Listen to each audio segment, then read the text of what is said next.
you're dating a guy. You've been with this guy you've been with for like 4 years, and you go on an OnlyFans retreat, and you have an epiphany. And a lot of guys are afraid of this concept. Can you describe what happened for you personally? Like, what were you going through? Because, like, I'm sure even the dude now probably has questions, like, what happened? Because you were just gone for a month, right? This is what you said happened. Yeah. So yeah, this was a while. I've been single ever since. Yeah.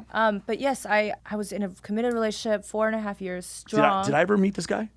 I don't know. Maybe. Okay. I don't think so. He never. Well, see, this is the thing. It was tough because he wasn't involved in the industry at all, and he had a hard time. I remember you telling me this. Traveling and shooting. He didn't want me shooting for Playboy. He didn't want me, going to shoot at like Dan Bilzerian's house. Actually, I was supposed to shoot at Dan's one day, and he goes, "You're not going to Dan's." Yeah. But I had an epiphany. I went on an fans retreat in Tulum. I felt like he was constantly hating on my work and what I was doing and trying to keep me like locked up. So I was just finally surrounded by all these beautiful women and people that were supporting me, and we were just having fun. And I was like, what am I doing? Like, I'm still young. I should be out enjoying life and surrounding myself with people who have the same interests as me, and and just travel and make money. Yeah, the freedom that you felt there, and then you just didn't come home. I didn't come home for a month. I went to Tulum.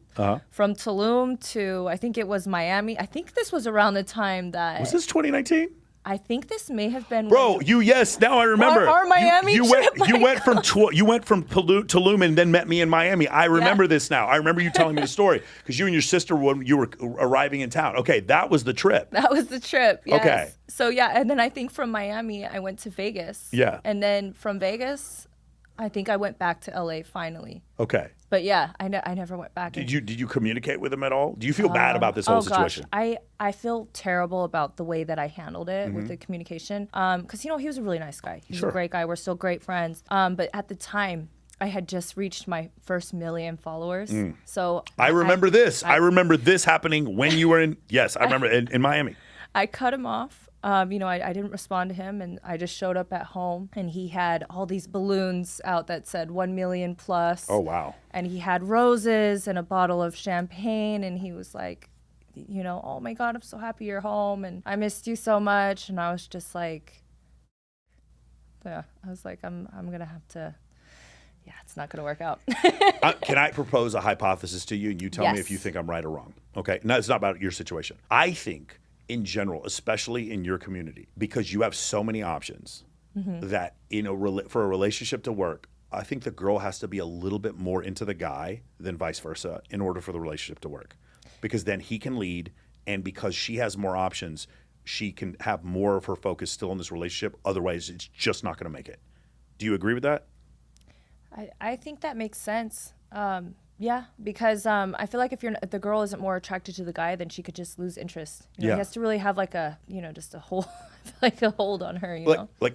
I just to be honest with you, like I was just thinking, if I was in a relationship and my girl just left for a month, you're not getting balloons and flowers when you get home. You're like, I've already packed. Your stuff's already packed. Yeah, it's like I wouldn't even be mean about it. It's like clearly there was some miscommunication, but I put your stuff in storage and I'll give you a key or whatever. Right. I wish you nothing but the best. Yeah. Yeah. That's what I would do. And the funny thing is, like, another hypothesis, I think you might have respected that more from him had he done that instead of waiting for you for a fucking month. Absolutely. And, before, it's not like I ghosted him for the entire month. Yeah. Beforehand, I told him, I was like, I don't want to be with you. Yeah. I had told him, and he was still clinging on to this false hope that we were going to stay together. But it's hard. Like, that is one of the things that happens in a relationship, because, like, if I'm on social media and you're on social media, you still have more options than I do. Even if I'm like even if I'm an attorney that makes $500,000 a year and I drive a fucking Lamborghini, you still have more options than me as a girl. Yeah. As a girl, 60% as attractive as Corey, you still have more options than me. Oh, right? Michael, you got a lot of options. I do, but you still have more. You still have more. Like, you still have more. Even if I had 100 options, you got 10,000. You still have more. Just my hypothesis. I feel like the relationships that I see last the longest are not where a man is bossing a woman around, but he does lead. Like, yes, a man has to lead. Absolutely. Okay, so you understand that. So if I am dating a girl who gets a ton of attention from other men, I think she has to be a little bit more into me, 51-49, 55-45, more into me than I'm into her. Not that I'm not, like, I love my girlfriend, but like just a little bit more. Just a little hint. Right, number one. And then number two, what was the other thing? Yeah, I have to be able to lead. I'm more into her than she's into me. I can't lead. Yeah, and I feel like that's the thing with being a man. Like me personally, I need a man who can lead, because otherwise I'm just gonna walk all over them. And I feel like that's how most women are. If a man can't lead, they're gonna walk all over you, and you're gonna become their doormat. I love that you're so honest about this. This is exactly right. A lot of women would not admit that. No, it's true. I want to feel like a woman. I like to do those type of things. I like to cook and provide for my man, and like just kind of like an old school type of way. And I like him to be a man and grab hold of me and tell me what to do and pull my hair a little bit, You did have a point. I mean, your previous podcast, you had a point where you were not interested in being in a relationship. I don't know if you are now. No, not at all. You still are. Forever single. Forever. So you still are. Yes. Your exact words were, I want to travel, fucking make money. Yes, and that's exactly what I'm doing. I'm getting ready to go to Bali in a week. And I'm not coming back for a while. Yeah. So in that instance, is it still hard dating even though like you don't want anything serious? Yeah, it is hard dating because I feel like it's hard to just find people that you have a genuine connection with. That's the main thing. And I also don't want to get too involved with somebody when there's no genuine connection. Sure. And I don't want to waste my time. I'm too busy. Okay, I'm but like, focused on my work. I'm going to play devil's advocate, right? So I was seeing someone who was like a pretty huge model that you know, and she was traveling. She's in Ibiza one week. Next week, the Disney executives are giving her like a tour of Disneyland. Yeah. The next week, she's in Saint-Tropez. The next week, she's flying her mother to Paris. And it's like one of these situations where it's like, I need you to be here in order. I'm not jealous. Do whatever you want. It's awesome. But in order for me to be in a relationship with you, like I would need you to be here like a little bit more. It's not easy. But that's the thing. I'm like, do I want to sacrifice my lifestyle and traveling versus, like, is it worth it to be with that one person and stay put?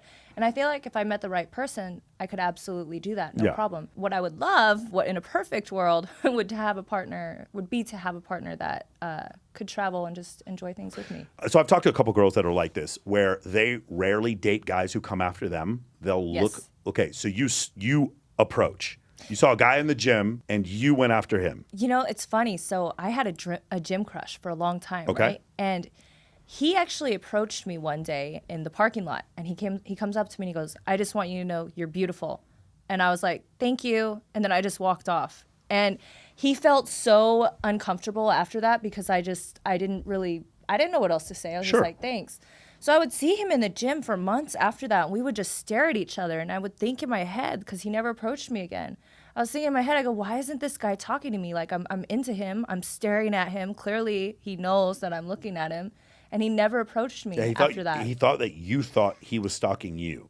That's why he didn't approach you. I guess. I don't know. You were staring at him. Like, it wasn't a good stare, though. No, it was like a flirt. When someone's looking at you like, "Hey, daddy," But I actually, I made the move on him because he never approached me again, but he would just give me this this look, But he did ignore me after that. So it's strange how it works. Did you end up seeing him I afterwards? did. I slid into his DMs on Instagram. I found him. And I just hit the follow button. I knew he was gonna send me a message. I'm imagining the Equinox in West Hollywood. Is that where you were? Am I close? Possibly. Yeah. Bro, I've been in there before and literally seen the werewolf from True Blood working out next to Dr. Dre. Like that Equinox. I was probably it's a scene there. Bro, it is. That's like $40,000 a year to work out there, but it's like crazy. That Equinox in West Hollywood is like so many celebrities that work out there, right across from Mel's Diner. You never know who you're gonna see in there, so it's one of those places. I'm like, okay, just a little bit of makeup, hair's done, cutesy little. That was the other outfit. thing. Yeah, the girls are all wearing makeup. You have to get dressed up to go to that gym. You never know who you're gonna meet. Yeah. And it's not that great of a gym, really. Like, I had to wait 30 minutes to get a bench press. It was kind of shitty. Typical LA, It wasn't it? Typical LA. It was kind of crazy. But Chloe told me something similar. Like, she makes the first move. She does not. Guys don't make the first move on her. Yeah, because I feel like when a woman is just interested in a man, like we kind of know. Like, it's more the eye contact. Like, we can just kind of tell. Like, we just know if we want someone. But also too with men, it's like, okay, let's say that I'm not making a move on them. If they just come approach me and talk to me like a normal person and I don't feel like they're trying to spit game at me, that's when it's different too. I'm like, oh, okay, like this person's cool and I can get to know them better. And then so you've dated guys from that standpoint where they come up to you, but they're normal. But they're normal. Like they're just talking, just being a normal person, not like, hi, you're beautiful. Like don't ever tell a girl, hi, you're beautiful. Like it's just not, it never works. My point is, one of the things I would imagine, because I think there's a lot of guys out there would like to hear how you ended up, getting and start dating a guy or whatever. whatever. And I would just imagine in a situation, the level of stimulus that you must get, like the number of guys that go into the request folder that are trying to get at you, and how like there's no way to sort it. Even if you legitimately were looking for a boyfriend and looking to sort through all of them, there's just no time to do it. There's no way to tell which one's a creep, bad in bed, has bad breath, lying about how tall he is, lying about how much money. There's just like no time in the day to do it. So I can almost see you approaching a man as almost be like a time-saving activity. Like, okay, I figured this one out, right? This one works. I like this one. But you can you can see him in person. Yes. Right? Yeah. Let me ask you, other women finding a guy attractive, does that have an effect on you?